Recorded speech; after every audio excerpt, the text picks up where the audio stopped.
আল্লাহ রাব্বুল আলামিন বলেন ওয়াস-সামাই ওয়াত-তারিকি ওয়া মা আদরাকা মাত-তারিকুন নাজমুস-সাকিব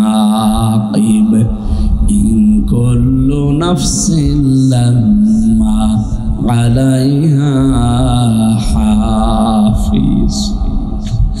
তোমাদের পেছনে হেফাজতকারী আছে, প্রত্যেকের পেছনে তারা আশ্রম দিচ্ছে। আমার এই ফেরেশতাগুলো যদি তাদের দায়িত্ব পালন করা বন্ধ করে দিত, পৃথিবীর মানুষেরা এক কদম সামনে যেতে পারতি না। কারণ তুমি একটা পা যখন তোলো, তোমার এই পাটা জমিনে ফেলার জন্য একজন ফেরেশতা দায়িত্ব পালন করে। প্রত্যেকের জন্য আমি আলাদা আলাদা ফেরেশতা রেখে দিয়েছি। যখন তোমার মরণের সময় আসবে, দুনিয়ার হায়াত শেষ হয়ে যাবে, প্রতিটি ফেরেশতা এসে তোমার কাছে শেষ বিদায় নিয়ে যাবে।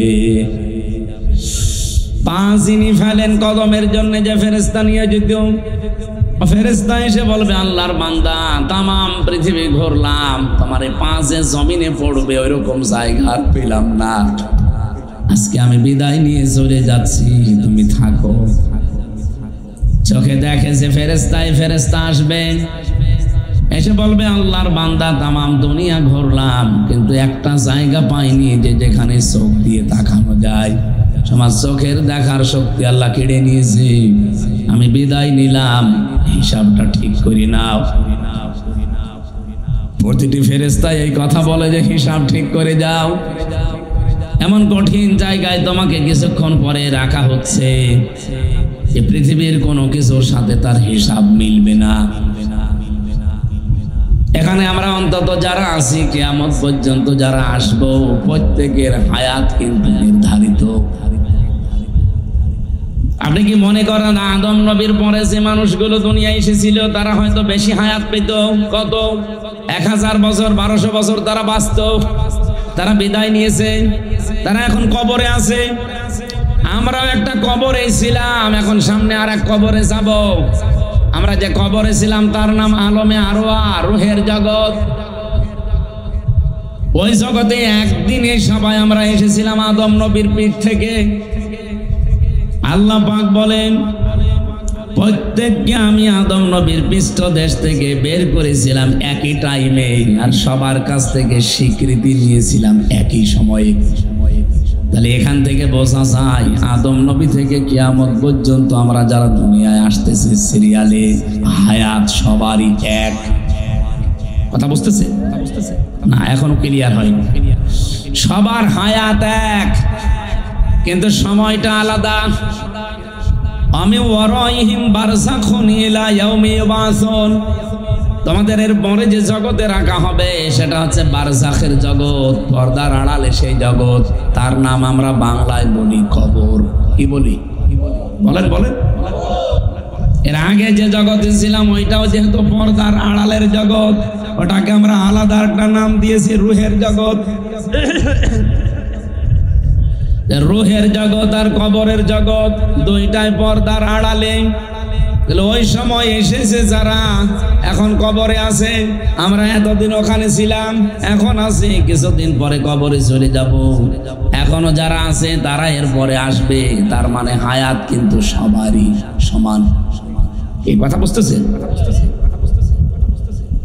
এই হায়াতের ফেরেশতা এসে বলবে, তামাম দুনিয়া খুঁজে দেখলাম, তোমার জন্য যতটুকু বরাদ্দ ছিল 50 বছর 60 বছর, আমি আর একটা সেকেন্ডও তোমার পেছনে শ্রম দিতে পারি না, আমার সময় শেষ, চলে গেলাম। নিজের এই জীবন সম্পর্কে সচেতন থাকবা। এখন যে জগতে তোমাকে রাখা হচ্ছে এখানে কোনো পরিচয় চলবে না। বিশ্ব নবীর মেয়ে ফাতেমাতুজ জহরারও কোনো পরিচয় খবরে চলেনি। আমি জেনে সাহাবীর হাদিস পড়ছিলাম, হযরতে আবু যর রাদিয়াল্লাহু তাআলা আনহু, তিনি বলেন, আমি কবর খুঁড়তে গিয়ে জিজ্ঞাসা করেছিলাম, কবরের মাটি আমি নবীর মুখে শুনেছি নাকি তোমার ভেতরে সাপ বিচ্ছু আসে, যাই আসুক না কেন সাবধান, এখন যাকে রাখবো তিনি কিন্তু বিশ্ব নবীর মেয়ে। কবরের কোনো আওয়াজ নেই।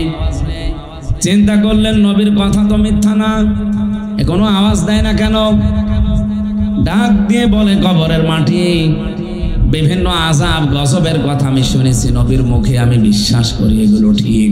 কিন্তু এখন যাকে রাখতে যাচ্ছি উনি কিন্তু হাসান হুসাইনের মা, উনি হযরতে আলীর স্ত্রী। জান্নাতে যত মহিলা যাবে তাদের নেত্রী। সাবধান, কোনো বিয়াদবি করবা না। হযরতে আবু যর বলেন, এতক্ষণ কোনো আওয়াজ দেয়নি, আমার বক্তব্য শেষ হলেই দেখি খবর থেকে মানুষের মতো আওয়াজ আসতেছে। ডাক দিয়ে বলে, আবু যর নিজে শোনো, পৃথিবীর মানুষকে শুনিয়ে দিও, আমি কিন্তু 3.5 হাত জায়গা, পৃথিবীর কোনো পরিচয় আমার কাছে নেই। তুমি এতক্ষণ যাদের কথা বললে সব আমি শুনতে পেয়েছি। তুমি কিসের ফাতেমার নাম বললে? জান্নাতের নেত্রীকে আমি চিনি না, হাসান হোসাইনের মা চিনি না, হযরতে আলীর স্ত্রী তাও চিনি না, এমনকি বিশ্ব নবী মুহাম্মদ রাসূলুল্লাহর কলিজার টুকরা নেই আমি চিনি না। আমি চিনি তার কাজ। যদি সত্যি কাজ কারবার ভালো পায়, তার হায়াতের জিন্দেগি যদি পবিত্র থাকে, ইল্লা মান আতাল্লাহা বিকলবিন সালিম। রব্বুল আলামিন বলেন, আমার কাছে একটাই পরিচয় শুধু কাজে লাগবে, যার অন্তরটা পরিষ্কার থাকবে। এ পরিচয় ছাড়া কোনো কিছুতে আমার কাছে কোনো পরিচয় খাটবে না, চলে যাও। হযরতে আবু যর বলেন, একটা আওয়াজ শোনার পর থেকে আমি এই যে চিৎকার করে বের হয়ে গেলাম, জীবনে কোনোদিন আর সংসার করার সাহস আমার মনে আসে না। ও সাতক্ষীরাবাসী, যে যাই করেন না কেন, এরকম একটা জগৎ সামনে আমাদের নেই। আরো জোরে বলুন। বিশাল একটা ভয়ঙ্কর জগৎ আমাদের সামনে আসতেছে। দুনিয়ার এই হিসাবেও যারা দায়িত্বে ছিল, এগুলো যদি একটা একটা করে দায়িত্ব পালন করা বন্ধ করে দিত, দুনিয়াতেও কত অপমান অপদস্থ হওয়া লাগতো। আপনি নিজের চোখের দিকে, কানের দিকে, এই বাক শক্তির দিকে তাকান। আমার চেহারা যতই ভালো হোক, লেখাপড়া আমি যতই আন্দাজে করি, যদি কথা বলতে হঠাৎ আল্লাহ বন্ধ করে দেয়, বিজ্ঞান এখন দেখাচ্ছে যে 27টা স্তরের একটা স্তর যদি অকেজ হয়ে যায়, দুর্বল হয়ে যায়, আপনি যতই জোরে জোরে কিছু করেন কথা বলতে পারবেন না, শুধু গা গো শব্দ হবে। কি দয়া করেছে আমি এই জায়গাগুলোতে যখন কম্পিউটারের সামনে বসি, আগে সেজদা দিয়ে নিই যে আল্লাহ,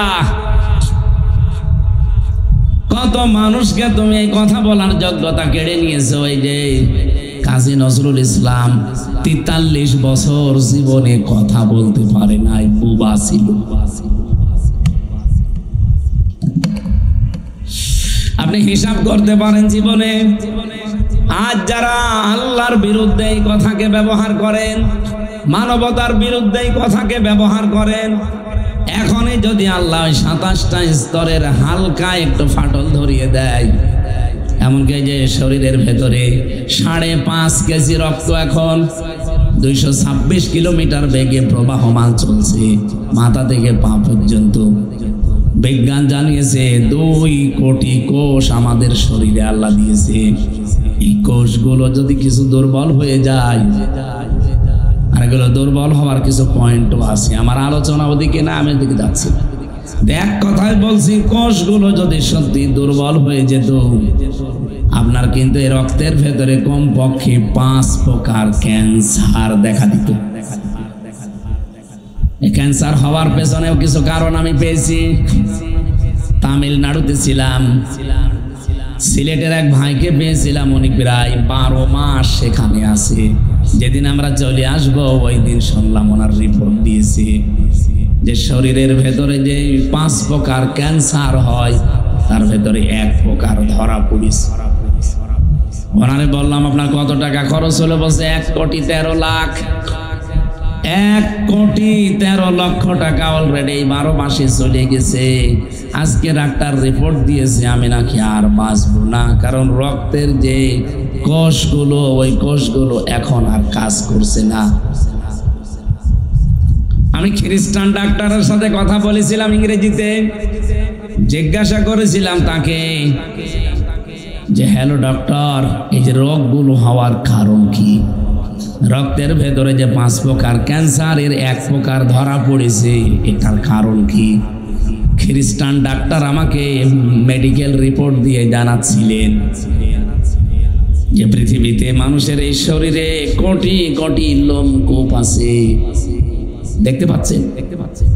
এই যে এইটা লোম বলে না, পশম, এই ভালো ভাষায় বললে লোম বলে। এই লোমগুলোর ভেতর দিয়ে অন্ধকার আর আলো প্রবেশ করে শরীরে। আপনার শরীরের ভেতরে এই জন্য আল্লাহ 12 ঘন্টা আলো প্রবেশ করার ব্যবস্থা করে দিন দিয়েছেন, আর 12 ঘন্টা এরকম অন্ধকার করে দিয়েছেন যেন অন্ধকার প্রবেশ করে। এই ক্যান্সার থেকে বাঁচার জন্য এটা ভূমিকা পালন করে।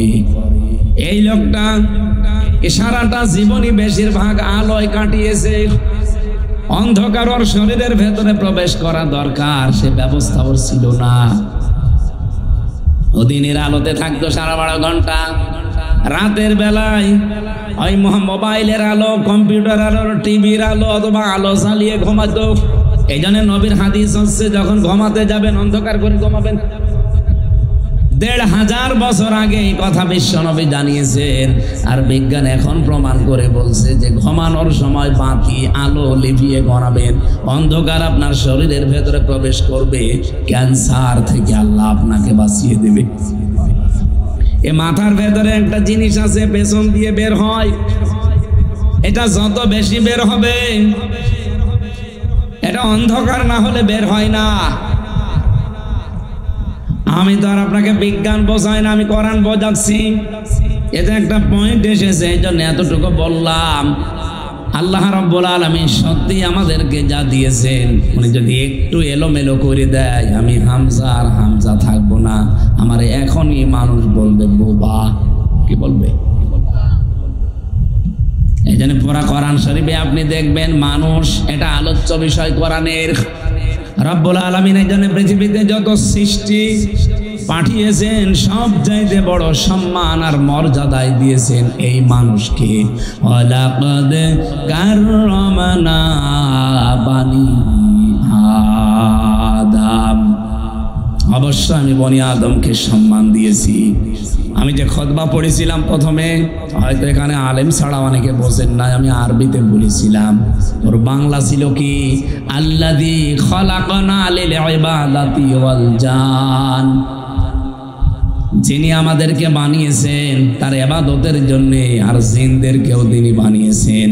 ওয়া খাসসানা বিত্তাকরিমি বাইনাল হায়াওয়ান, তিনি সম্মান দিয়েছেন আর খাস ভাবে স্পেশাল ভাবে আমাদের সম্মান দিয়েছেন। তামাম পৃথিবীর যত হায়াওয়ান, যত সৃষ্টি আছে, সব সৃষ্টির ওপরে সম্মান বেশি কার? বলেন বলেন। এই মানুষদের ভেতরে আবার আল্লাহর কাছে দামি তারা যারা ঈমান এনেছে আল্লাহর প্রতি, আর ঈমান আনার পরে যারা আমলে সালেহ নেক কাজ করেছে। ইন্নাল্লাযীনা আমানু ওয়া আমিলুস সালিহাতি কাহুম খায়রুল বারিয়া, নিশ্চয় যারা ঈমান আনে আর আমলে সালেহ করে। সাতক্ষীরাবাসী এ জেলায় আসলে আয়াতটার ব্যাখ্যা বেশি করা দরকার। ভালো করে শোনেন, আমি এমনি বলি নাই। যারা ঈমান আনার পরে আমলে সালেহ করে, কি এটা কি? আমরা অনেকেই মনে করে আমলে সালেহ মানে নেক কাজ। না, শুধু নেক কাজের নাম আমলে সালেহ না। যারা গবেষক আছে, আলেম, চিন্তাশীল যারা, তাদেরকে বলছি আপনি চিন্তা ভাবনা করে পড়বেন। সালেহ মানে যোগ্য। সালেহ মানে বলেন বলেন। আপনাকে যোগ্য হওয়া লাগবে ঈমান আনার পর।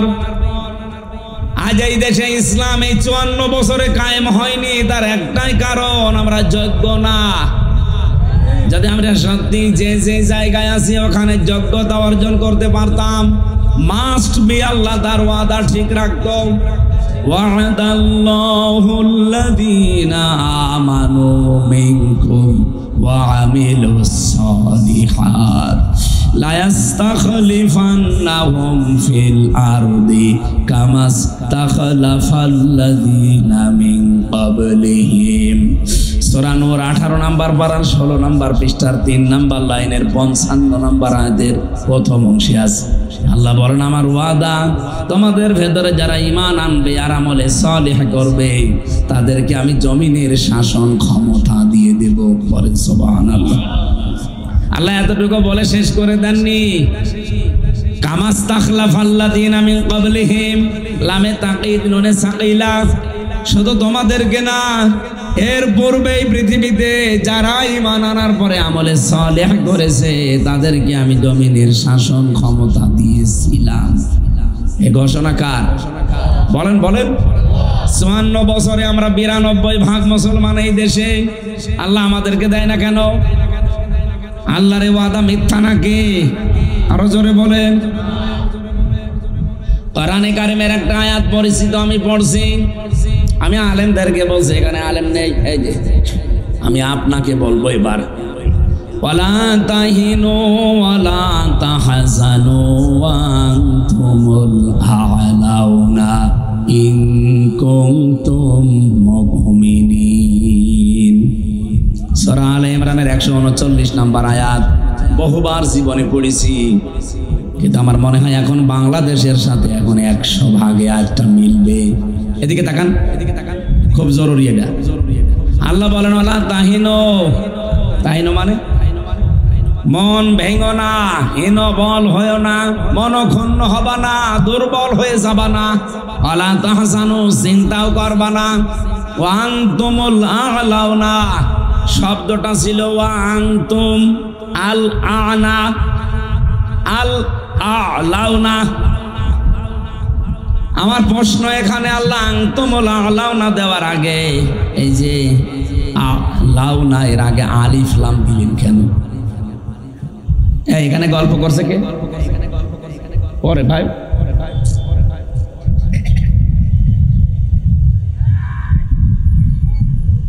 ঠিক করেন আগে, ঠিক করেন, ঠিক করেন। না, জরুরি একটা কথা এখানে আমি বলবো, এই জন্য আমি এতক্ষণ টান দিয়ে নিয়ে আসতেছি। এদিকে তাকিয়ে থাকবে। আরবি গ্রামার যারা পড়ায়, বিশেষ করে বালাগাত মানতেক যারা মাদ্রাসাতে পড়েছে, পড়াচ্ছে, শব্দটা কিন্তু আরবি গ্রামার অনুযায়ী ভুল হয়েছে। তাহলে কোরআন শরীফ ভুল, এই না মানে আপনাকে পৌঁছানো লাগবে, এখানে মিলিয়ে দেওয়া লাগবে। আরবি গ্রামারের সাথে বালাগাত মানতেকের সাথে আজটা মিলছে না। সব সময় আমরা পড়াই যে মুবতাদা যদি মারিফা হয় খবর হবে নাকিরা, অনির্দিষ্ট, একটা নির্দিষ্ট হবে আর একটা অনির্দিষ্ট হবে।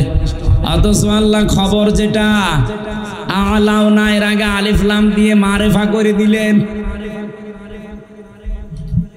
খবর যদি নাকিরা না হয়ে যদি মারিফা হয়ে যায়, ইফিদুল হাসরা, হসরের ফায়দা দেয়, তখন বাংলা অর্থ দাঁড়ায় তোমরাই বিজয়ী হবে। শেষে হসাই আছে। যদি আল্লাহ আলিফ লামটা এখানে না দিত তাহলে তোমরা হবে এতটুকু বলতো, কিন্তু যেহেতু আলিফ লাম দিয়ে ওইটাও নির্দিষ্ট করে দিলেন, বাংলা অর্থই দাঁড়িয়ে গেছে, পুরাটা পাল্টিয়ে গেছে, তোমরাই বিজয়ী হবে। গ্যারান্টি দিয়েছে কে? বলেন বলেন। এই জন্য আমরা কোনো চিন্তা করি না দেশের অবস্থা না পৃথিবীর অবস্থা পাল্টিয়ে যাক, আমাদের কোনো হীনমন্যতা নেই, আমরা দুর্বল হই না, কারণ আমরা বাঁচলেও যা মরলেও তা। এই কথা বলেন না কেন? যেদিন পড়েছি, যেদিন পড়িয়েছি, কুল ইন্না সলাতি ওয়া নুসুকি ওয়া মাহইয়ায়া ওয়া মামাতি লিল্লাহি রাব্বিল আলামিন। হে নবী, আপনি বলেন আমার জীবন, আমার মরণ, আমার নামাজ, আমার কুরবানি সব আমি আল্লাহকে দিয়ে দিয়েছি। আমি যে বেঁচে আছি আমার আল্লাহর জন্য, মরে গেলেও আল্লাহর জন্য। কিন্তু আপনারটা না। দুনিয়াদার যারা, তারা দুনিয়ার জন্যই বেঁচে থাকে, ওদের যা কাজ কার কুল হাল নুনাব্বিউকুম না উনাব্বিউকুম, কুল হাল নুনাব্বিউকুম, কুল হাল নুনাব্বিউকুম বিল আকসারিনা আমালা। সূরা কাহফের ভেতরে আছে 103 নম্বর আয়াত। হে নবী ওই মানুষদেরকে বলেন এই পৃথিবীতে সব চাইতে বেশি ক্ষতিগ্রস্ত কাজ কারবার করতে গিয়ে কারা জানেন? আখসারিনা দিয়েছেন আল্লাহ ইসমে তাফসিল, আখসারিনা আমালা। আমি কি তোমাদেরকে এই কথা বলবো যে পৃথিবীতে কাজ সবাই করে কিন্তু ক্ষতিগ্রস্ত কারা? আল্লাযীনা দাল্লা সা'য়ুহুম ফিল হায়াতিদ দুনিয়া ওয়া ইয়াহসাবুনা আন্নাহুম ইউহসিনুনা সুনআ। যে মানুষগুলো দুনিয়াতে সব সময় শুধু টিকে থাকার জন্য কাজ করে আর ওরা মনে করে আমরা ভালো পথে আছি। আরে ভাই 15.5 বছরে দেশ উন্নত হয়েছে, এটা আমিও দেখেছি, কিন্তু শুধু দুনিয়ার টার্গেট নিয়ে চললে হবে না। আপনাকে টার্গেট নেওয়া লাগবে দুনিয়া থেকে। আর দুনিয়া মাজরাতুল আখিরাহ, এটা হচ্ছে দুনিয়া আখিরাতের ক্ষেত। আমি যদি এখানে বেঁচে থাকি আমার ক্ষেত এখান থেকে আমি পাঠাবো। আমি বেঁচে থাকলাম আমার আখিরাতের কোনো পুঁজি নেই, আমি বেঁচে থাকি আর কুকুর আর আমি সমান। কারণ ওর জীবনের কোনো উদ্দেশ্য নেই, আমারও নেই। তা আমি 100 বছর না 1000 বছর হায়াত প্রেম করবো কি? আজকে পালিয়ে যাওয়া একজন ব্যক্তির অডিও কল শুনছিলাম, আমি ওনার নাম নিতেও ঘৃণা করি, আমার ঘৃণা লাগে। ও নাম বলার দরকার না, নাম বললে এখন অজু করা লাগবে। কারণ যত মানুষের খুনের সাথে জড়িত ডাইরেক্ট ইনডাইরেক্ট, ওরে যদি 5000 বার হয়ে দেশে ফাঁসি দেওয়া হয় তাও মানুষের ঝাল মেটবে না। অন্তত আমার তো মেটবে না, কারণ আমি 3 বছর।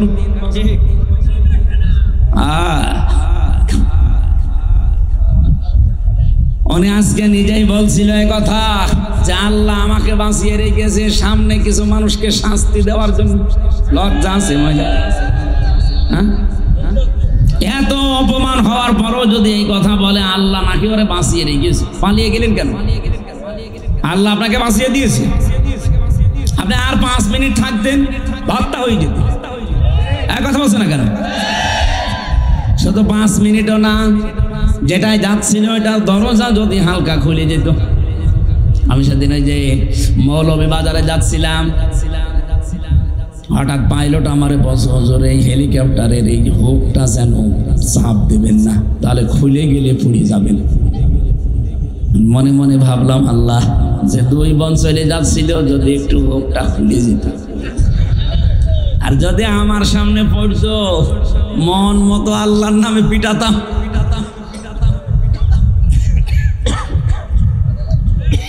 ভাগেও পেতাম না সত্যি। আর সাতক্ষীরায় পড়লে তো আসাবল বুলডোজার নাজিল হয়ে যেত, কারণ এই জেলার একেবারে শেষ করে দিয়েছে। সারা বাংলাদেশে সাতক্ষীরাকে আমরা সবাই মনে করি এটা ফিলিস্তিন। এত এত এত রাগ ছিল জেলার উপরে। সবচাইতে বেশি অত্যাচার হয়েছে সারা বাংলাদেশে সাতক্ষীরা আর চাঁপাইনবাবগঞ্জ। এখানে কত মানুষের বাড়ি ঘর বুলডোজার দিয়ে ভেঙে দিয়েছে। এখানে এরকম মানুষ নেই। সাবেক এমপি, একজন মুহাদ্দিস, একজন কামিল মাদ্রাসার অধ্যক্ষ, তার বাড়ি পর্যন্ত 2 তলা বাড়ি মাটির সাথে মিশিয়ে দিয়েছে বুলডোজার দিয়ে। এটা আমি বানিয়ে বলছি, আমি তো জানি। আমরা আল্লাহর ওলি খুঁজে পাই না দেশে। অধ্যক্ষ আব্দুল খালেক মন্ডল, এটা আল্লাহর ওলি ছিল। এরপরে মাওলানা ইয়াসির নাকি যেন নাম, রিয়াসাত আলী বিশ্বাস, হয়তো মাওলানা রিয়াসাত আলী আশাশুনি এমপি ছিল সাবেক, এখন কবরে আছে। আমার তো মনে হয় কবর খোঁড়া যদি জায়েজ থাকতো, আপনি কবর খুঁড়ে দেখতেন লোকটা সত্যি জান্নাতে আছে। কি করেছে দেখেছেন? একজন এমপি আর বাড়ি হচ্ছে মাটির বাড়ি। আর কত মানুষ এই সাতক্ষীরা এমপি হতে না, এমপির শুধু পেছনে থাকে, তার বাড়ি 3 তলা। তাও তো সে ভোটের এমপি না, অবৈধ এমপি। অবৈধ এমপির অবৈধ পিএস, তারই যদি 3 তলা বাড়ি হয়। মাওলানা রিয়াসাত আলীর তো 50 তলা হওয়ার দরকার ছিল। বলেন আপনি অলি খুঁজে পান না, চলে যাচ্ছেন সে কোথায়, চট্টগ্রামে জাহাঙ্গীর হুজুরের কাছে। জাহাঙ্গীর হুজুর, জাহাঙ্গীর হুজুর না, এক জাহাঙ্গীর হুজুর আছে না যে কবরে কলম পড়তে যায়, ও কি হুজুর? সাতক্ষীরাবাসী খুব ভালোবাসি শুধু ইমানের কারণে আপনাদের। বাংলাদেশে তো কত জেলা আছে, কোন জেলার মানুষকে আমার এভাবে ভালো লাগে না। শুধু এই অত্যাচারিত হওয়ার কারণে তামাম বাংলাদেশের মানুষের মহব্বত এই জেলার প্রতি একটা আলাদা আল্লাহ তৈরি করে। আমি যেমন 3টা বছর ফাঁসির কন্ডেম ছেলে ছিলাম, এই জন্য আল্লাহ তামাম দুনিয়ার মুসলমানদের ভেতরে যারা নাম জানে, যারা বাংলা ভাষা বোঝে, দেখবেন তাদের ভেতরে আল্লাহ মহব্বত ঢেলে দিয়েছে। কারণ দুনিয়াতে যারা ইসলামের জন্য, মানবতার জন্য কষ্ট স্বীকার করবে, মাস্ট বি তাদের প্রতি আল্লাহ একটা আলাদা ভালোবাসা সৃষ্টি জগতের ভেতরে তৈরি করে দেবে। এখানে একটা নতুন তথ্য বলছি আপনাদেরকে, আলেমদের কাজে লাগবে। এদিকে তাকান। আল্লাহ রাব্বুল আলামিন জানিয়েছেন, ফাইন্না মাআল উসরি ইসরান, ইন্না মাআল উসরি ইসরা। আমি এখানে যারা আলেম আছে তাদেরকে আবার জিজ্ঞাসা করব, আয়াতটা ঠিক আছে না ভুল? হ্যাঁ, ঠিক আছে কি করে? শুধু ঠিক না, আমি আপনাকে একটা জিনিস এখান থেকে বের করে আশার বাণী শোনাচ্ছি। আল্লাহ যে উসরুন দিয়েছেন, দেখবেন উসরুনের আগে আলিফ লাম আছে, এর আগে মা আছে। আমরা জানি যেখানে কষ্টের কথা বলতে গিয়ে আল্লাহ নির্দিষ্ট করে মারেফা করে দিলেন, কিন্তু পরের শব্দটা ইসরাফ, এটার অর্থ হচ্ছে সুখ, শান্তি, নিরাপত্তা, স্বস্তি, আনন্দ, কল্যাণ। আল্লাহ এই কথাটা বলতে গিয়ে কিন্তু তখন ওখানে আর আলিফ লাম দেয়নি, তখন ওটা নাকিরা, অনির্দিষ্ট। তাফসিরে ফি জিলালিল কোরআনে পাবেন এই তথ্যটা, টিকার ভেতরে আছে। মুফাসসির সৈয়দ কুতুব রহমাতুল্লাহ আলাইহি লিখেছেন, এই পৃথিবীতে কোন মানুষ যদি একটা কষ্ট সহ্য করে, কিন্তু কষ্টটা যদি হয় 3টা কারণে, এদিকে তাকান, আপনি যদি একটা কষ্ট দুনিয়ায় সহ্য করেন, কয়টা কারণে? আরো জোরে বলেন। যে কোনো কারণে কষ্ট পাবেন, আর আপনাকে আল্লাহ শান্তি দেবে না। কষ্টটা যদি হয় 3টা কারণে, আর কষ্ট যদি হয় একটাও, কমপক্ষে দুনিয়া আখিরাত মিলে আপনাকে আল্লাহ 10 থেকে 70টা শান্তি ভোগ করাবে। না, আপনি বলেননি। আপনি যদি দুনিয়ায় কষ্ট পান কয়টা? আরো জোরে, কারণ কয়টা?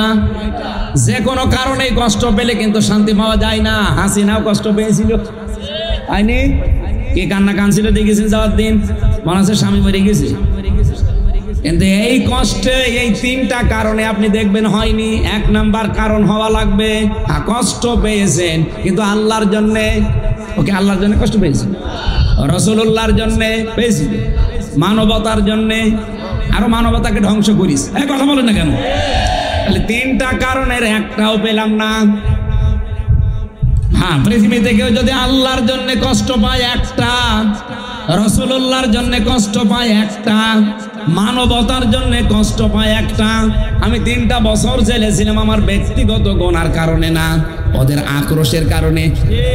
কারণ আমাকে যে মিথ্যা মামলা দিয়েছিল, ছাতা আমি জীবনে কোনোদিন না আমি শুনি নাই। আমারে দিয়েছে আমি নাকি আনসারুল্লাহ বাংলা টিমের প্রধান, কি এটা আমি জানি না। ভেতরে যে একজনকে পেয়েছিলাম মনে হচ্ছে আল্লাহর দলের সভাপতি, ওনার নাম হচ্ছে আব্দুল মতিন, 17 বছর জেলে। ওনার একদিন বললাম, ভাই আপনি আল্লাহর দলের সভাপতি, সেক্রেটারিকে? আমার ছেলে।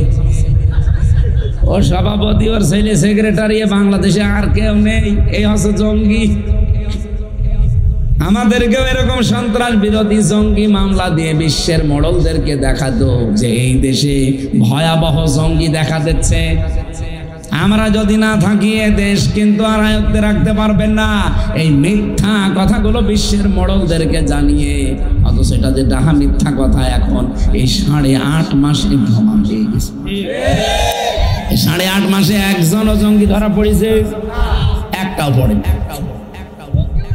জঙ্গিও নাই। যে কয়টা আছে কয়েকটা উগ্র, তারা এখন ছেলে। অথচ তাম দুনিয়ার মোড়লদেরকে এটা এতদিন দেখিয়েছে যে এই দেশে কিন্তু জঙ্গি ভরে গেছে, আমরা না থাকলে কন্ট্রোল করা যাবে না। কন্ট্রোল করা যাবে না 9 মাস কি হচ্ছে? কিছুই তো হয়নি। কারণ জঙ্গি যারা নাটক করবে সে নাটক বাস পালিয়েছে, আর যাদেরকে দিয়ে নাটক মঞ্চস্থ করবে তারা এখন সবাই পালায়নি। এই জঙ্গি মামলা যারা সাজিয়েছিল, আমারে যারা রিমান্ডে নিয়ে, আমার এমন কোনো জায়গা নেই যেখানে টর্চার ওরা করে নাই। এই মানুষগুলো এখনো পর্যন্ত বহাল তবিয়তে আছে।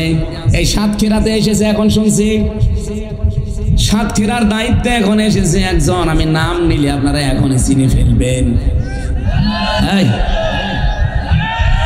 আরে বাবা, ইমান মাটি ফুড়িয়ে উঠতেছে। এরা নিজেরা জানতো যে আলেমদের কোনো দোষ নেই, এরা জঙ্গিও না, ওরা নিজেরা আমার এই অফিসার বলেছে। অথচ চুরি করে এখন নাকি সাতক্ষীরায় দায়িত্ব নিয়েছে। সাতক্ষীরা হচ্ছে এটা ফিলিস্তিন। আপনি কোন সাহসে জেলায় আসলেন? আলেমদের যেভাবে কষ্ট দিয়েছে, সে এখন যদি বলতে চায় যে না আমি তো কর্মচারী, আপনি তো সব জানতেন, আপনি বলতে পারতেন না না আমি এই আলেমদের সাথে নেই, দরকার আমি ভ্যান চালাবো। কথা বলেন না কেন? এই জন্যই তো বারবার বলছি 1628 জন মানুষ দায়িত্বে আছে এই দেশে। এগুলো সব আগে ছিল, এগুলো সব পাল্টান, নতুন করে মানুষ ওই জায়গায় জমা দেন। এখনই যদি নির্বাচন সংস্কার না করে দেওয়া হয়, আবার দিনের ভোট রাতে হবে। কারণ এই মানুষগুলো এই 15.5 বছরে এই জালেমাদেরকে টিকিয়ে রেখেছিল। এরাই এই ডিসি, এই এসপি, এই টিওনো, এই ওসি, এই একই জিনিস। হ্যাঁ, খালি জায়গা পাল্টিয়েছে। কুষ্টিয়ার ডিসি এসেছে, খলনারটা গেছে মেহেরপুর, মেহেরপুরেরটা লালমনিরহাট। এই কথা বলছে না কেন? মাল তো সব একই আছে, খালি জায়গা পাল্টিয়েছে। তো ওদেরকে এখন দিলে তো ওরা আগে যা করেছে তাই করবে। এই জন্যে বারবার বলা হচ্ছে যে পাল্টা, আজকে পাল্টিয়ে কালকে নির্বাচন দিয়ে দেন, কোনো অসুবিধা নেই। আর 2732 জন মানুষ মারা গেল। অন্য বিচার আমি সব বাদ দিলাম, এই 2732 জন মানুষ হত্যার বিচার এটা তো মাস্ট বি হওয়াই লাগবে। নাই তো ওদের মা বাবার কাছে, ওদের স্বামীর কাছে, ওদের ছেলে মেয়ের কাছে কি জবাব দেবেন আপনি বলেন? আপনি যে চেয়ারে বসে পড়লেন, কালকে মনে করেন নির্বাচন দিয়ে হবে, ওই মানুষগুলো জীবনের দাম নেই? আবু সাইদের জীবনের দাম ছিল না? কথা বলেন না কেন? আমি রংপুরে গিয়েছিলাম, কি শান্ত ছেলে। আমার জীবন যেমন আমার কাছে দামি, মূল্যবান, আবু সাইদের জীবনও ঠিক এরকম মূল্যবানই ছিল।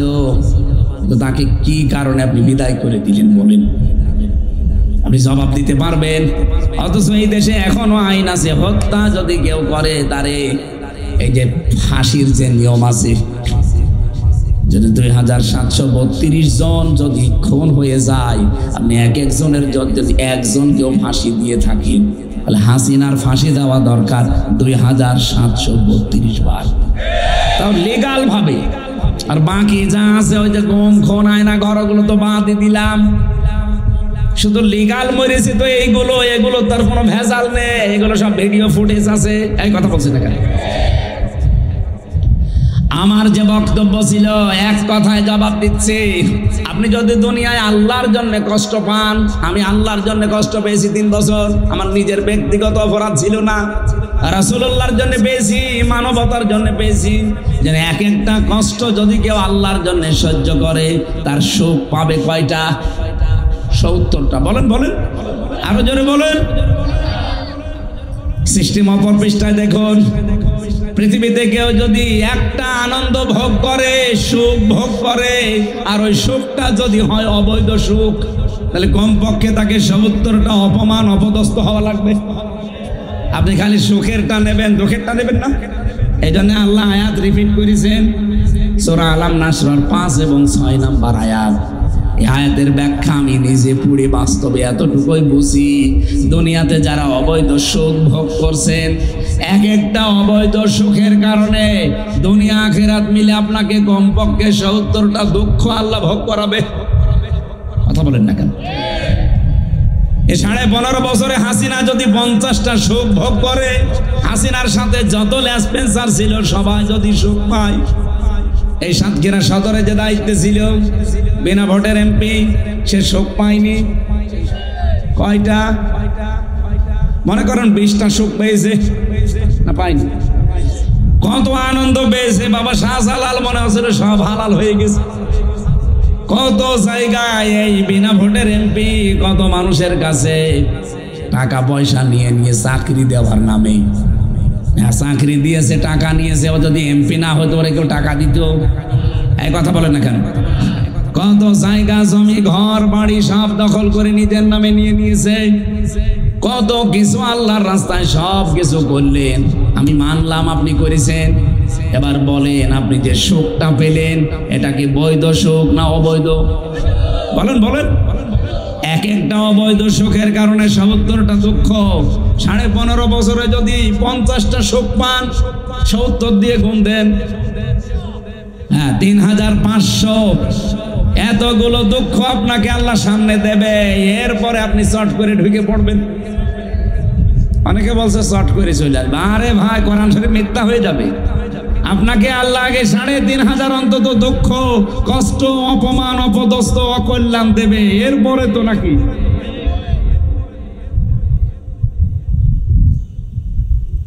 পেছনে কি কি খুব চেহারা বাংলো দাঁড়িয়ে আছে, ওইদিকে কি দেখে বলেন? এখানে কারা গো? আপনাদের দিকে তাকাচ্ছে, আমার রেখে কি আপনার চেহারা আমার সাথে ভালো নাকি?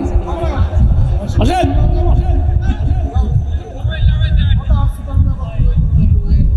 বসে দেন, তাড়াতাড়ি বসে। ওই ওখান থেকে তাকাচ্ছে ওর দিকে। আমি কি এত সুন্দর চেহারা না? 3 বছর জেলে থেকে একটু খারাপ হয়ে গেছে, তাও তো এখন তো অন্তত ভালোই লাগছে। চুলমুল কেটে ভালো লাগছে না? এত তো শয়তানরা চুলও কাটতে দিত না, ওই খালি টাক করে দিত। কতবার যে 3 বছরে টাক করেছে আমি নিজেও জানি না। কারণ অত সিরিয়ালে 10,000 লোক, 3-4 জন চুল কাটে। কত সিরিয়াল বলেন তো? ডাক্তারও একজন, 10,000 মানুষ আমরা, ডাক্তার একজন, তাও মহিলা ডাক্তার। ও ছাতা রোগের কথা বলাও যায় না।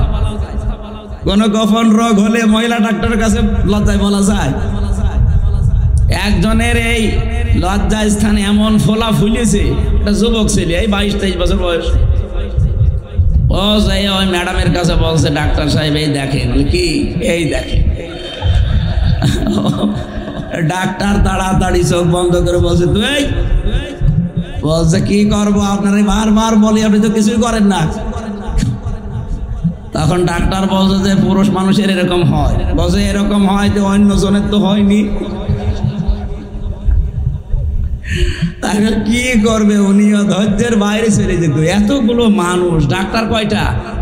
এই জন্য ওখানে আমার মনে হয় সব রোগের এক ঔষধ। কেউ যদি বলে মাথা ব্যথা, যা দেয়। যদি বলে হাতে ব্যথা, ওই দেয়। যদি বলে নুনু ব্যথা, একই। সব ব্যথার একই ঔষধ, ডাক্তারও এক, ঔষধও এক। এই জন্য অন্তত চেহারায় আগে চাইছিল, 3 বছরে তো খুব কষ্ট পেয়েছি, এখন তো অন্তত ভালোই লাগে মনে হয় নাকি? আরো চেহারা ভালো না আমার?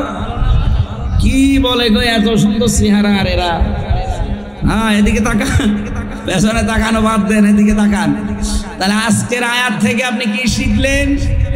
একটা কষ্ট যদি দুনিয়ায় আল্লাহর জন্য, রাসূলুল্লাহর জন্য, মানবতার জন্য আপনি ভোগ করেন, আপনার সামনে কমপক্ষে 70টা শান্তি অপেক্ষা করছে। আর যদি একটা অবৈধ সুখ ভোগ করেন, একটা অবৈধ সুখের কারণে কষ্ট পাবেন দুনিয়া আখিরাত মিলে কয়টা? এখানে যারা অবৈধ প্রেমে আছেন, এই যে পরকীয়া প্রেম, এটা কি বৈধ না অবৈধ? কিন্তু এই প্রেমের সুখ আছে না? আপনি মুরব্বী মানুষ, আপনি কি? হ্যাঁ আমাদের মতো ছিলেন তো, ঠিক আছে। এখানে যারা অবৈধ প্রেমে আছেন, বিশেষ করে পরকীয়া প্রেম, এমনি প্রেম করলে বিয়ে করে ফেলেন, কিন্তু অন্যের স্ত্রীর সাথে আপনি লাইন করেন, আপনি মানুষ? কুকুরের রুচিও তো এত খারাপ না। একজন মানুষ সংসার করছে, তারটা আপনি আল্লাহর রাস্তায় চালাচ্ছেন। নাউজুবিল্লাহ। এই কাজে যারা আছেন এই মুহূর্তে তওবা করে এই কাজ ছেড়ে দেওয়া লাগবে। কারা রাজি আছেন দেখি? এই দুই হাত তুলেছো দাঁড়িয়াল, কার সাথে লাইন আছে আপনার? এদিকে আসেন। হ্যাঁ তুলে দেন তো। এই সাতক্ষীরা এরকম মানুষ বাস করে না। এই অবৈধ সুখে যারা আছেন ভাই, এসব শান্তি অশান্তির কারণ হবে কয়টা? 70টা। বলেন বলেন, আপনি একটা সুখ ভোগ করে 70টা অশান্তি ভোগ করতে পারবেন? এই মুহূর্তে ছেড়ে দেন যদি এরকম কারোর সাথে লাইন থাকে। আর শয়তান এই জায়গায় আপনাকে ঘায়েল করবে বারবার। ও বলবে যে বিশাল শান্তি আছে। কিসের শান্তি? ওই যার কাছে যাচ্ছেন ওর ভেতরে যা যা আছে আপনার বউর ভেতরে তাই তাই নেই। কোন কারণে অন্য মহিলার সাথে লাইন করা লাগবে? আপনার বিবেকে কি বলে বলেন? এরপরেও যারা এরকম লাইনে আছেন, আমার মনে হয় ওর বিবেকের উপরে কুকুরে প্রসাব করিস। ও বলছে ঠিক। এই জায়গায় ঠিক বলা লাগে? আলহামদুলিল্লাহ আপনারা মানে সতর্ক আছেন। তাহলে আগামীতে কেউ যেন অবৈধ সুখ আর ভোগ না করে, আমরা তো সেইটা চাই। এই যে যারা নির্বাচন চাচ্ছেন আমরাও চাই।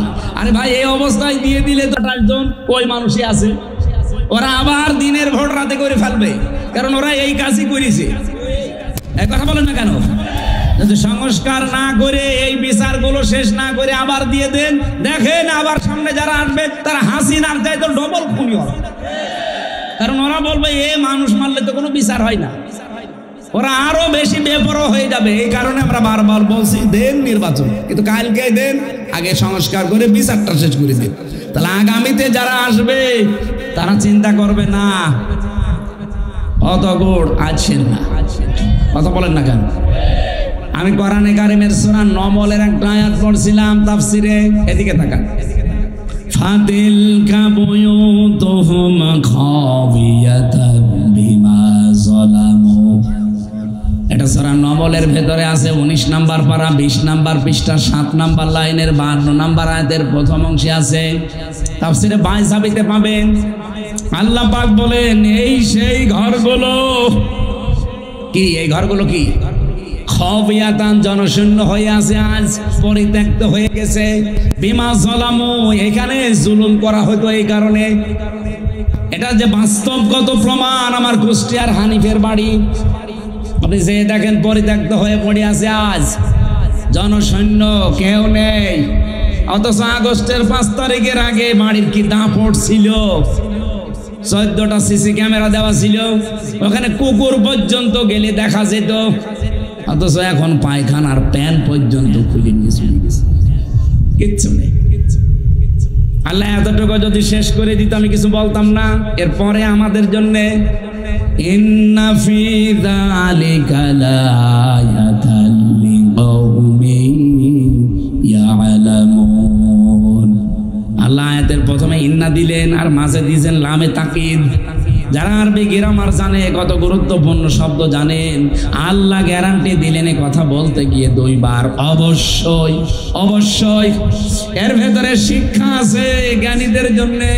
কি শিক্ষা? হানিফ বাংলাদেশে 3 নাম্বার পজিশনে ছিল আওয়ামী লীগের। তার বাড়ি যদি শ্মশান হয়ে যায়, পরিত্যক্ত হয়ে পড়ে থাকে,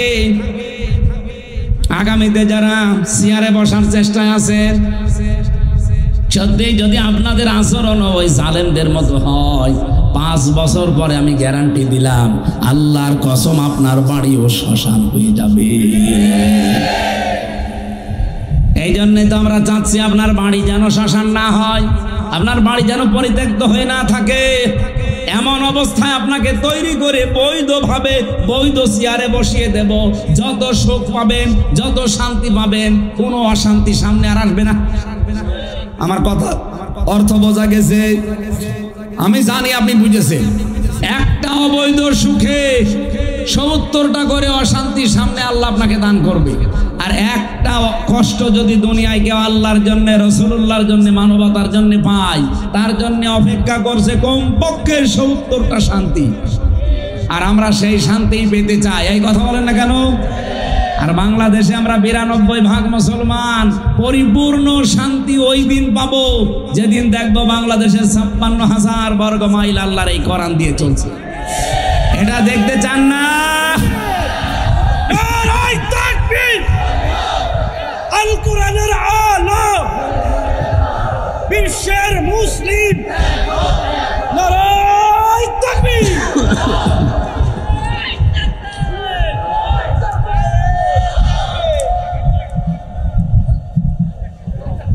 আমি করছি তাফসির আর ও বসে গজল বলে। কোন ধরনের মানুষ গো? ওকে শুনছে নাকি অন্য জগতে আছে? কি বলছে আপনি বুঝতেছেন ভাই? আমি যে আয়াত পড়েছিলাম না সূরা আলে ইমরানের ১৩৯ নম্বর আয়াত, আল্লাহ বলেন কোনো ভয় নেই, হীনমন্য হবা না, ভেঙে পড়বা না, দুর্বল হবা না, চিন্তাও নেই। তোমরাই বিজয়ী হবে, তোমরাই। বলেন বলেন। আল্লাহ রাব্বুল আলামিন শব্দ সেট করেছেন কি করে দেখেছেন? তোমরাই বিজয় হবে, কিন্তু সমস্যা হয়ে গেছে পরের শব্দটাই, ইন কুনতুম মুমিনিন, যদি মুমিন হতে পারো। আরে ভাই, কোরআনের কোন শব্দ যদি আপনি বোঝার জন্য চেষ্টা করেন, নবীজি বলেন ৫০০ রাকাত নফল নামাজের সওয়াব হবে। আর আমি যদি এখন মাছের কাহিনী শুরু করি সারা রাত, আমার মুখস্থ আছে, বলতে পারবো। মাছের কাহিনী, সাপের কাহিনী, ওই আব্দুল খালেক শরীয়তপুরের মতো সাপের কাহিনী বললাম, আপনি শুনলেন, কান্নাকাটি করে চলে গেলেন, কিচ্ছু হবে না। একটা শব্দ একটু বোঝার চেষ্টা করেন, তথ্য আমি আজকে বের করার চেষ্টায় আছি। যদি আমরা মুমিন হতে পারি, আমাদের হীনমন্য হওয়া, ভয় পাওয়া, আমাদের দুর্বল হওয়ার কোনো আশঙ্কা আছে? কোনো কারণ আছে? কি হওয়া লাগবে? মুমিন। বলেন বলেন, মুমিনটা কি? আজকের তেলাওয়াতকৃত আয়াত এই সংক্রান্ত আমি পড়েছি সূরা বাকারা ২০৮ নম্বর আয়াতের প্রথম অংশটা। আমার মনে হয় আয়াতটা ৩ ভাগ করলে আমি ১ ভাগ মাত্র পড়লাম।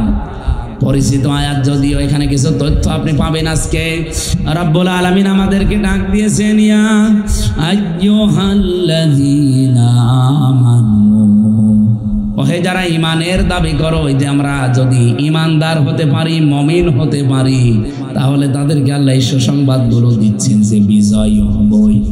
সেই ইমানদারকে ডাক দিয়ে আল্লাহ বলেন, উদখুলু, তোমরা প্রবেশ করো, ফিস সিলমি কাফা। এখানে শব্দটা যদি জবর দিয়ে, জের দিয়ে, আপনি খালি জবর দিয়ে পড়লে হবে সালমন মানে শান্তি, আর জের দিয়ে পড়লে সিলমন মানে ইসলাম।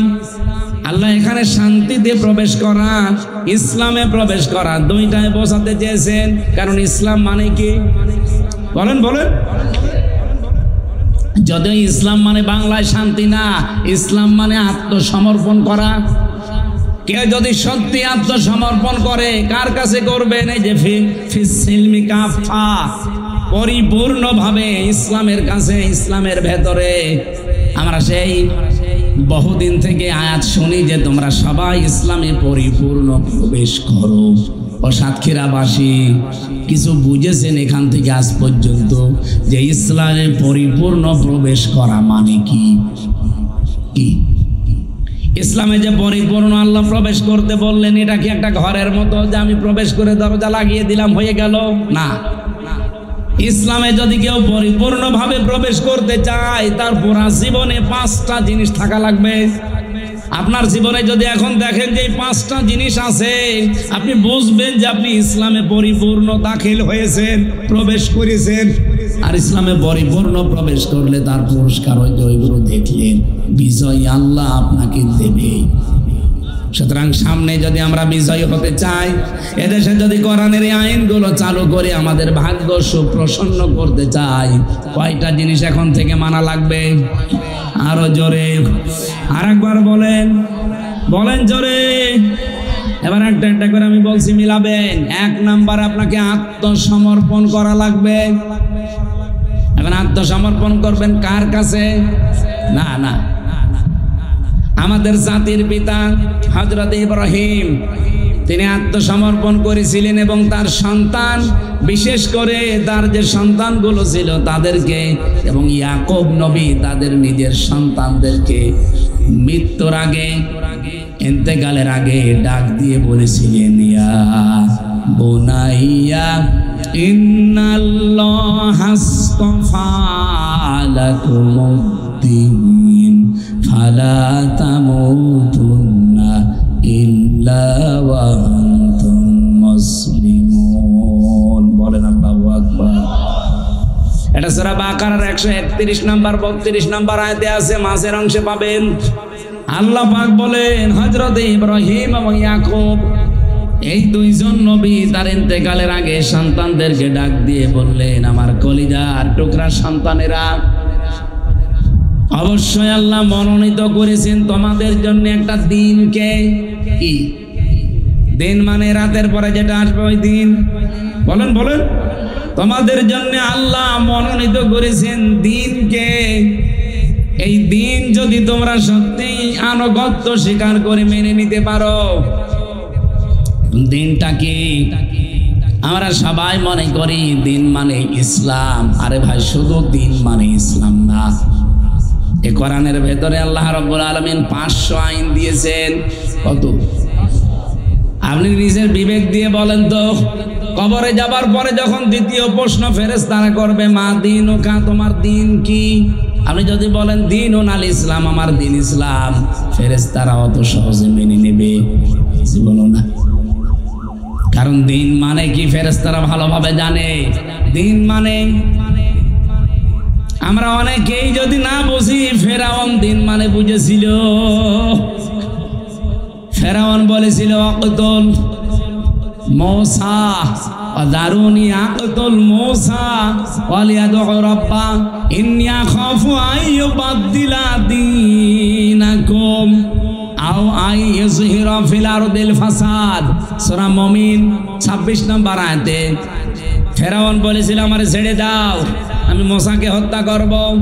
এখান থেকে একটা প্রশ্ন জাগে, ফেরাউনের কি লোক লস্কর, সেনাবাহিনী, প্রশাসন ছিল না? বলেন না কেন? এত কিছু থাকার পরে সে কেন বলল যে আমারে ছেড়ে দাও, আমি হত্যা করব মূসাকে? আকতুল, আমি হত্যা করব। আমি তাফসীরের ভেতরে পড়েছি ফেরাউন ছিল স্বৈরাচার। কি? আরো জোরে বলেন, বলেন বলেন। পৃথিবীতে যারা শুধু ফেরাউন না, যারাই স্বৈরাচার হবে, তারা কয়েকটা কাজ নিজের হাতে করে করতে চায়। তাদের বিরোধী যাকেই পায় সে নিজে হত্যা করতে চায়। আপনি দেখেছেন মেজর বজলুল হুদা হাসিনা, আমি শুনলাম তার নিজের হাতে জবাই করেছে। ভিডিও এখনো পর্যন্ত আছে। পৃথিবীতে যারা ফ্যাসিস্ট হয়, যারা স্বৈরাচার হয়, তাদের কয়েকটা গুণ আল্লাহ দিয়েছেন। ফেরাউনের যেমন ছিল, এত লোক লস্কর, এত প্রশাসন থাকার পরও বলেছে মূসাকে তোমরা মেরে ফেলো না, বলেছে নিয়ে আসো, আমি হত্যা করব। এদের ভেতরে আল্লাহ এটা তৈরি করে দেয়। যখন মানুষ ফ্যাসিস্ট হয়ে যায়, স্বৈরাচার হয়ে যায়, সীমা লঙ্ঘন করে, তখন আল্লাহ পাক তাকে অপমানজনক শাস্তি দেওয়ার জন্য এই কাজগুলো করার সুযোগ করে দেয়। তামাম দুনিয়া তখন তাকে ঘৃণা করে। এই তথ্যটা আছে সূরা আলে ইমরানের, ইন্নামা নুমলি লাহুম লিয়াজদাদু ইসমা ওয়া লাহুম আযাবুম মুহিন। অবশ্যই ওদের পাপের বোঝা যখন পরিপূর্ণ হয়ে যায়, তখন আমি আল্লাহ ওই লোকটাকে অপমানজনক শাস্তির ভেতরে ফেলে দেই। নয়তো কোন কারণে বলেন নিজে বুকের উপরে পা দিয়ে নিজে জবাই করতে যাবে বলেন? আর লোক ছিল না দেশে? প্রশাসন তার নিজের, বিচার ব্যবস্থা তার নিজের, সব গোয়েন্দা তার নিজের, দলীয় তার নিজের। ও বলতে পারতো না যে ওরে তোমরা মেরে ফেলো? ও নিজে জবাই করেছে। এটা ফেরাউনের স্বভাব, স্বৈরাচার যারা তাদের স্বভাব। এটা তো আমি বানাচ্ছি না, আমি বানালে আলেমরা ছেড়ে দিত আমারে। 2 নম্বরেও বলেছিল আমি কেন মূসাকে হত্যা করব জানো? কারণ আমি আশঙ্কা করছি আমার দেশে যে আইন কানুন চলে, এই আইন কানুন মূসা পাল্টিয়ে ফেলবে। এই বাংলাদেশে যারা আল্লাহর আইন প্রতিষ্ঠা করতে চায়, মানুষের তৈরি করা আইন বাদ দিয়ে, জালেমদের টার্গেট শুধুই তারা। এই জন্য দেশে আল্লাহর আইন যারা কায়েম করতে চাইতো তাদের 11 জনকে ফাঁসি দিয়েছে। এই কথা বলেন না কেন?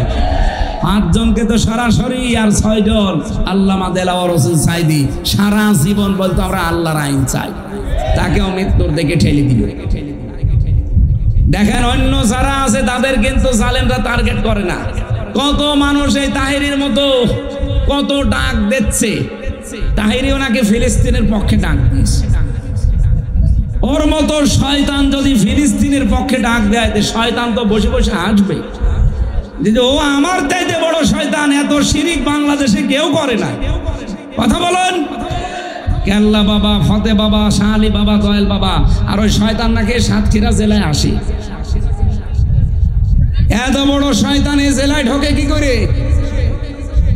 সোচ্চার হবেন যারা প্রকাশ্য শিরিক করেছে, যে মানুষগুলো প্রকাশ্য ইসলামী আন্দোলনের বিরুদ্ধে অবস্থান নিয়ে হাসিনার পক্ষে একেবারে সরাসরি ভোট চেয়েছে। আপনি দেখেন ওবায়দুল মুক্তাদির ব্রাহ্মণবাড়িয়ায় শয়তানের পক্ষে তাহেরি ভোট চাচ্ছে।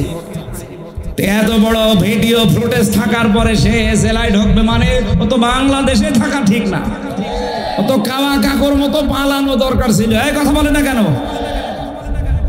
আর ফিলিস্তিনের পক্ষে এখন ডাক দিচ্ছে না, এগুলো সব ষড়যন্ত্র। দেখবেন আওয়ামী লীগের লোকজন দিয়ে যা টাকা পয়সা কামিয়েছে, এগুলো তাদের কাছ থেকে নিয়ে একটা বিশৃঙ্খলা তৈরি করার চেষ্টা করবে। গোপন খবর তো আমরা জানি। নাই তো 12 এপ্রিল সারা বাংলাদেশের সব দলমত এক হয়ে গেল, ওই শয়তানরা আসে নাই। কথা বলেন। জামাত, বিএনপি, জাতীয় পার্টি কি সব এক হয়ে গিয়েছিল না? বাংলাদেশে শুধু মনে হয় কয়েকটা যারা মানুষ নামে কলঙ্ক, তারা বাদ দিয়ে সব এসেছিল। আর ওই শয়তানরা বলছে না, আমরা ওদের সাথে নেই, আমরা আলাদা। বিশ্ব ওই দিন একটা চমক দেখলো, আর ওরা বলছে আমরা আলাদা। এই এখন একটা বিশৃঙ্খলা তৈরি করার জন্য ওদের তো টাকা পয়সার অভাব নেই, মারিং কাটিং করা টাকা, ওইগুলো এখন হালাল করবে। সেদিন সিলেটে 12 জনকে ওরা 3 কোটি টাকা দিয়েছিল। 3 কোটি বলেছিল দেশে একটা বিশৃঙ্খলা তৈরি করো, জামাত ইসলামের বিরুদ্ধে ফতোয়া দাও। ধরেছে প্রশাসন, পিটিয়েছে। একজন বলছে আমারে পিটাবেন না, আমি সব বলে দিচ্ছি।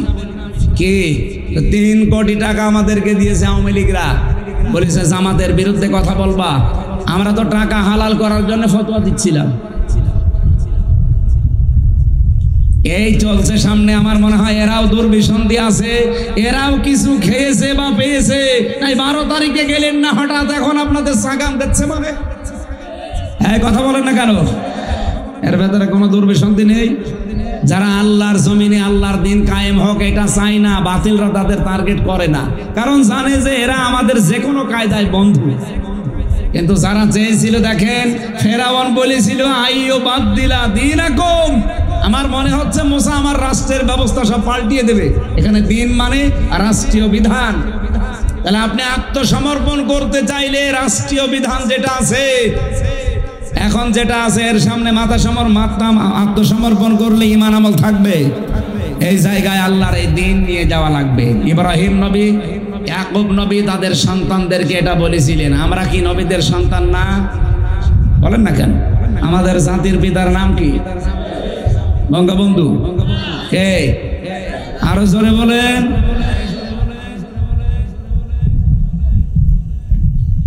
এমনকি বঙ্গবন্ধু এই শব্দটাও চিন্তায় হয়ে গেছে।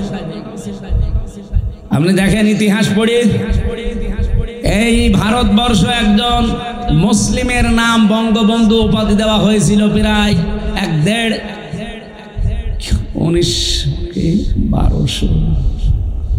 আমি এই যে ইতিহাসটা পড়ছিলাম আসার সময়, তারিখটা আমার মনে নেই। বঙ্গবন্ধুকে দিয়েছে তোফায়েল আহমেদ। এরও প্রায় অন্তত 60-70 বছর আগে আল্লাহর এক মুসলিম বান্দা এই ভারতবর্ষ যারা শাসন করেছিল তাদের ভেতরে একজন, তারে বঙ্গবন্ধু উপাধি দিয়েছিল এই বঙ্গের লোকেরা। সেইটা চিন্তায় করে ইনার নামে লাগিয়ে। আমি যদি বানিয়ে বলি তাহলে ইতিহাস ভুল। আমি তার বানিয়ে না, আমি পড়ে বলছি। আরেকটা আমার মনে আসতেছে না, আমি আসার সময় দেখছিলাম। তাহলে ছিনতাই হয়েছে একটা দুইটা জিনিস না, এদেশের বহু জিনিস ছিনতাই হয়ে গেছে, এখনো অনেক জিনিস ছিনতাই হওয়ার পথে। আমার মনে হয় এই সমস্ত কথা আপনাদের সামনে বলা আপনারা বুঝবেন না। বাস্তবতা এখন চলছে যেটা, আমাদের জাতির পিতা পৃথিবীর কোন মানুষকে আমরা মানি না, মানি ইব্রাহিম আলাইহিস সালামকে। উনি ইন্তেকালের আগে আমরা যেহেতু তার সন্তান, এই জন্য লাকুমুদ্দিন কোন শব্দ আছে যে তোমাদের সবাইকে আমার আল্লাহ মনোনীত করেছে একটা দিনের জন্য, তার নাম ইসলাম। বলেন বলেন, ওই যে সালমন সিলমন যাই বলেন, ফালা তামুতুন্না, মরবা না ইল্লা ওয়া আনতুম মুসলিমুন, যতক্ষণ মুসলমান না হতে পারো। সুতরাং আপনি যদি ইসলামে প্রবেশ করতে চান পরিপূর্ণভাবে, আত্মসমর্পণ করা লাগবে আল্লাহর দ্বীনের সামনে। কিসের সামনে? 2 নম্বরে আপনার ইখলাস তৈরি করা লাগবে প্রত্যেকটা কাজে। লোক দেখানো কাজ বাদ দেন। এদেশে একামতে দ্বীনের আন্দোলন অনেক মানুষ এখন যুক্ত হচ্ছে, অনেককে আমরা দেখতে পাচ্ছি, তাদের ভেতরেও রিয়া, লোক দেখানো, মানুষ দেখানোর কাজ কারবার না। আমাদের পূর্বপুরুষ যারা, আমাদের আকাবির আমরা যাদেরকে মনে করি সাহাবায়ে কেরাম, বিশেষ করে আমাদের যারা জীবন দিয়ে গেল ইসলামের জন্য, এই মানুষগুলো কোনো দিন আপনি পাবেন না লোক দেখানো কাজ। সাবেক আমিরে জামাত, নাম হচ্ছে মকবুল আহমেদ, ফেনীতে বাড়ি। কি সাধারণ জীবন যাপন করতে দেখেছেন আপনি তার। এখনকার যিনি আমিরে জামাত ডাক্তার শফিকুর রহমান, উনি একটা দামি জামা ওনাকে উপহার দিয়েছিল, জামাটাও নেয়নি, সঙ্গে সঙ্গে জামাটা একজন গরিব মানুষকে দিয়ে দিয়েছে। এত বড় বিশাল একটা দল বাংলাদেশ জামাত ইসলামী, তার আমির সারা বাংলাদেশের তিনি, অথচ ঢাকাতে তার কোনো বাড়ি নেই, ফ্ল্যাট নেই, ছেলের ভাড়া করা বাড়িতে থাকতো। চিন্তা করতে পারেন, একটা মেম্বারের তাই ঢাকায় ফ্ল্যাট হয়ে যায়, আর সারা বাংলাদেশের চেয়ে এত বড় একটা দলের আমির। মানুষ লোক খুঁজে পায় না, আমি তো এদেরকে চোখে আঙ্গুল দিয়ে দেখাবো। আপনি যে লোক খুঁজে পান না বলেন, আপনাকে চোখে আঙ্গুল দিয়ে দেখানো লাগবে? সাতক্ষীরা তো জ্বলন্ত প্রমাণ।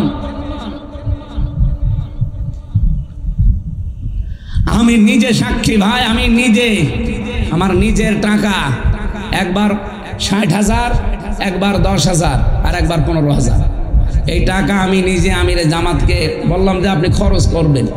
সঙ্গে সঙ্গে আল্লাহর বান্দা নিয়ে পাশে যে ছিল দলীয় লোক, তাদেরকে দিয়ে বলল যে দলের জন্য কাজে লাগান। আমি দিলাম হাদিয়া যে আপনার পারিবারিক জীবনে এবং ব্যক্তিগত জীবনে খরচ করবেন। 3 বার দিলাম, লোকটা 3 বারই দিয়ে দিল দলীয় মানুষকে, বললে ওদেরকে সব খরচ করি দেন। এ ছাতা এরপর থেকে আমি দিই।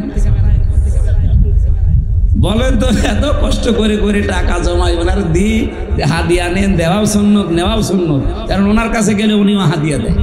3 বারে আল্লাহর বান্দা 3 বারে দিয়ে দেয়। এখানে আজকের হাদিস পড়ছিলাম আসার সময়, যারা দুনিয়া বিমুখ হয়ে যায় তাদেরকে সূক্ষ্ম সূক্ষ্ম কিছু জ্ঞান আমার আল্লাহ নিজের পক্ষ থেকে দান করে। দেখেন উনি কত কঠিন কঠিন প্রশ্নের জবাব দেয়। এই আগস্টের 5 তারিখের পর থেকে অনেক সাংবাদিক এমন কড়া প্রশ্ন করেছিল যে জামাত ইসলামী বাংলাদেশ, ইসলামী ছাত্র শিবির, ইসলামী ছাত্রী সংস্থা এত ভালো আপনারা বলেন, তাহলে এতদিন পর্যন্ত তারা রাষ্ট্রীয় ক্ষমতায় যেতে পারে না, মানুষ তাদেরকে চায় না কেন? উনি জবাব দিয়েছিলেন, মুয়াজ্জিন আযান দেয়, সবাই নামাজে আসে। আপনি জীবনে এই জবাব শুনেছেন কোনোদিন? দুনিয়া ত্যাগী যারা হয়ে যায় তাদের মুখ দিয়ে আল্লাহ এমন কথা বের করে দেয় পৃথিবী এর আগে কোনোদিন শুনে নাই। বলেছিল যে মুয়াজ্জিন তো ভালোর জন্যই আযান দেয়, হাইয়া আলাস সালাহ হাইয়া আলাল ফালাহ, ভালোর দিকে আসো, কল্যাণের দিকে আসো, নামাজের দিকে আসো, সবাই আওয়াজ শুনে আসে। বলেন বলেন, এমনও মসজিদ আছে বাংলাদেশে শুধু ইমাম সাহেব আর মুয়াজ্জিন, তাছাড়া কেউ নেই। এরকম জায়গা নেই, কিন্তু মুয়াজ্জিনকে শুধু ইমাম আর মুয়াজ্জিনের জন্য আযান দিয়েছে। এলাকায় হাজার হাজার মানুষ আসবে, এত বড় মসজিদ, কেউ আসে না। এখন দোষ কি মুয়াজ্জিনের না এলাকার লোকের? এই 54 বছর তো আমরা চেষ্টা চালাচ্ছি এইটা কায়েম করার জন্য। কোনদিন কি আমরা বলেছি যে আমার বাবার নাম রিয়াজউদ্দিন, কুষ্টিয়ায় বাড়ি, আমার দাদার নাম জাহান আলী, আমার বাবা আর দাদার আইন আমরা প্রতিষ্ঠা করতে চাই, আপনারা আমাকে রায় দেন? বলেছি? আপনারা তো তাই বলেন যে আমি আমার স্বামীরটা চাই, কেউ বলে আমি আমার বাবারটা চাই। আপনাদের কি পাগলা কোথায় কামড় দিয়েছে? যারা বলে আল্লাহর আইন আমরা এই দেশে প্রতিষ্ঠা করতে চাই, মন থেকে বলে, এই জন্য আমরা ইখলাস দিয়ে পরিপূর্ণ হতে চাই। আমা উমিরু ইল্লা লিয়াবুদুল্লাহ মুখলিসিনা লাহুদ্দিন। 3 নম্বরে যখন দেখবেন আপনার চরিত্র উন্নত, কি বললাম? আর আমাদের চরিত্র এমন খালি টিন পাওয়া যায়।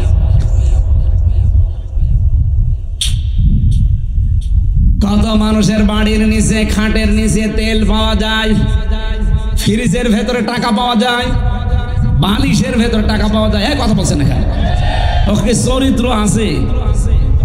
কাবি খার টাকাও ছাড়ে না, এমনকি অবিখা ওয়াজের বিনিময়ে খাদ্য সেটাও ছাড়ে না। চরিত্র উন্নত করা লাগবে। এখানে প্রায় 99টা পয়েন্ট লিখেছিলাম আমি, যে উন্নত চরিত্র কেমন ভাবে গঠন করা লাগে। আল্লাহ রাব্বুল আলামিন সূরা হাদীদের 25 নম্বর আয়াতের ব্যাখ্যায় আছে। আমার অনেক রাত হয়ে গেছে, এত রাত কিন্তু কথা বলা ঠিক না। সামনে তাহাজ্জুদের নামাজ, ফজরের নামাজ, এবার কর্মজীবন আছে আপনাদের। আমি আর পয়েন্টটা শেষ করব, বাকিগুলো। 4 নম্বরে আপনার আকীদা বিশুদ্ধ হওয়া লাগবে। এইটা সাতক্ষীরা জেলায় আছে, কিন্তু অন্যান্য জেলায় আমরা পাই না। বহু জেলায় যে দেখি আল্লাহ যেটা পারে ওইটা অন্য কেউ পারে, এই বিশ্বাস তারা করে। এই যে মেয়েরা যারা এসেছেন আজ, অনেক মহিলাদের সন্তানাদি না হলে, অসুখ বিসুখ যদি সারতে না চায়, একটু বেশি বেশি হয়, তখন সব বাদ দেয়, আল্লাহর উপরও ভরসা ছেড়ে দেয়। যত ভরসা সব বাবার উপর, পীরের উপরে, আর এই নলতার উপরে। এই কথা বলছে না কেন? আল্লাহর ওলি শুয়ে আছে, ওখানে যায়। আরে ভাই, যে কবরে আছে সে তো অসহায়, আপনি তার কাছে গিয়ে কি পাবেন? আপনার যদি কিছু পাওয়ার থাকে, তাহলে আপনার জীবনের নেক কাজের ওসিলা দিয়ে আল্লাহকে বলেন। কথা বলে না কেন? সেদিন বগুড়াতে একজন এসেছিল একটা আপেল নিয়ে, আমার বছর হুজুর আপেলটা পড়ে দেন। আমি সূরা ফাতিহা পড়ে ফু দিলাম। আমার কানের কাছে মুখ নিয়ে বলছে, এমন ভাবে আপেল পড়বেন যেন ছেলে হয়। আপেল দিলাম, ফেলি। আপেল কই? বলে ফেলে দিয়েছি। কেন? আরে ভাই, আপেল পড়ে যদি ছেলে হইতো, আমার ম্যাডামের 3টা মেয়ে হইতো না? আমার ম্যাডামের 3টা মেয়ে পর পর যদি আপেল পড়ে দিয়ে ছেলে হইতো, আমি ওরে খালি আপেল খাওয়াতাম। কত বড় বিশ্বাস যে আপেল পড়ে নাকি ছেলে হয়। তা আমরা কি করছি? আপেল পড়ে যদি ছেলে হয়, তা আমরা কি করছি? আমাদের কোনো কাজ নেই, আমরা কি রোবট? আকীদা সাফ করা লাগবে। আবার বলছি, আল্লাহ যেটা পারে ওইটা অন্য কেউ, আবার বলেন, আল্লাহ যেটা পারে ওইটা অন্য কেউ। আইন তৈরি করতে পারে কে? অন্য কেউ। যদি অন্য কেউ পারে বিশ্বাস আপনি করেন, আপনি শিরিক করলেন। আর শিরিক করলে সে কি? মুশরিক। বলেন বলেন। মুশরিকের জন্য জান্নাত হারাম, জাহান্নাম ওয়াজিব। মেয়েরা যারা এসেছেন, আকীদা সাফ করে রাখবেন। আপনার 10 বছর বিয়ের পরে ছেলে হয়নি, আপনি পাগল হয়ে গেছেন। একটা রোগ হয়ে 2-3 বছরে ভালো হয় না, পাগল হয়ে যান। হযরত আইয়ুব আলাইহিস সালাম 18 বছর পর্যন্ত রোগে ভুগেছেন, কোনোদিন কোনো বাবার কাছে চেয়েছেন? আমাদের জাতির পিতা ইব্রাহিম 86 বছর পর্যন্ত সন্তান হয়নি, কোনোদিন কোনো মাজারে যায়নি। বলেন বলেন। আমি এই যে সৃষ্টি জগতের সূচনা নিয়ে, কিভাবে আল্লাহ তৈরি করেছিলেন মানুষকে, বিশ্বনবীকে, নূরের তৈরি, মাটির তৈরি, যে কথাগুলো মানুষ বলে, আমি এরকম সংক্রান্ত কিছু কথা নিয়ে কোরআন হাদিস থেকে মেয়েদের এই যে পারিবারিক জীবনে যে অশান্তি, এই অশান্তির দূর করার জন্য দাম্পত্য জীবনের কলহ এবং তার সমাধান, এরকম কয়েকটা বই জেলখানায় আমি লিখেছিলাম, পরে এসে পাবলিশ করেছি। এটা এসেছেন? এটা এই সাদা গাড়িতে আছে মনে হয়, এই সাদা গাড়ি আমার। এখানে আপনারা যাওয়ার সময় শিক্ষিত মানুষরা নিয়ে যাবেন ওই সৃষ্টি জগৎ নিয়ে, ওই বইটা অনেক তথ্য দেওয়া আছে। আর মেয়েদের জন্য একটা আছে, ওইটাও নিয়ে যান, কাজে লাগবে। কবরস্থানের জন্য কালেকশন করে, পরও যারা টাকা বাড়ি নিয়ে যাওয়ার জন্য বসে আছেন, নিয়েছেন না, কবরে আপনারও যাওয়া লাগবে। দয়া করে, এনারা অনেক ঋণী হয়ে আছে মনে হয়, এরা মাটি ভরাট করতে 50 লক্ষ টাকা লাগবে এদের। যার যা সামর্থ্য আছে এনাদের কাছে দিয়েছেন। আর 5 নাম্বারটা লেনদেনে স্বচ্ছ থাকা। এই 5টা বিষয় যদি জীবনে আপনার কায়েম হয়, আপনি ইসলামের পরিপূর্ণ প্রবেশ করেছেন বলে আপনি ধারণা করতে পারেন, বিশ্বাস করতে পারেন। আল্লাহ আমাদের তৌফিক দিন। আরে আল্লাহ এই ব্যাগ যারা নিয়ে যাচ্ছে দয়া করে আপনি একেবারে কিছু না দিয়ে ফেরত দেবেন। ওই সময় শুনলাম মমিন ভাইয়ের সময় মানুষ ছিল না, এখন যারা এসেছেন অবশ্যই তারা এই গোরস্থানের জন্য উন্নয়নে আপনি শরিক হবেন, দিয়ে যাবেন। 11:35 বেজে গেছে, এত সময় কথা আমি বলি না, আজকে একটু বেশি বলে ফেললাম। সম্মানিত মা বোনেরা, আগামীতে কোনো জায়গায় আসলে আপনাদের জন্য আলাদা কথা বলবো ইনশাআল্লাহ।